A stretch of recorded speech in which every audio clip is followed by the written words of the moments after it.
Kasalukuyan pa rin po nasusunog ang isang residential area sa Barangay Culiat sa Quezon City. At live mula sa Quezon City, nasa frontline na balitang yan si Nina Ong Pauco. Nina, anong sitwasyon dyan? Bok, mag-aapat na oras na nga nasusunog ang mga kabahayan dito sa Sitio Mabilog, Barangay Culiat, Quezon City. Sa ngayon, far under control na ang sunog pasado 10:38 p.m. Tinatayang nasa 200 bahay ang nadamay sa lakas ng apoy. Hindi rin bababa sa 200 pamilya o halos 1,000 residente ang apektado. Sa tala ng Bureau of Fire Protection, bandang alas 7 ng gabi nagsimulang kumalat ang apoy. Sa lakas ng apoy, kinakailangan na itaas sa ikalimang alarma ang sunog bandang 8:47 p.m. dahilan para kailanganin ang puwersa ng nasa 50 fire truck na malapit sa Quezon City.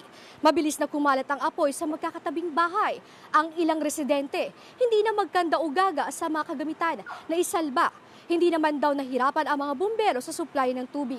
Bok, pansamantalang manunuluyan muna ang mga residente na sunugan sa Sunville Covered Court dito sa Barangay Culiat, Quezon City. At pansamantala nila itong magiging evacuation center habang inaalam pa natin ang mitsa ng sunog.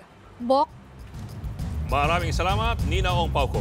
Mga kapatid, Ed Lingaw po, maging maalam at may pakialam sa mga napapanahong balita sa ating bansa.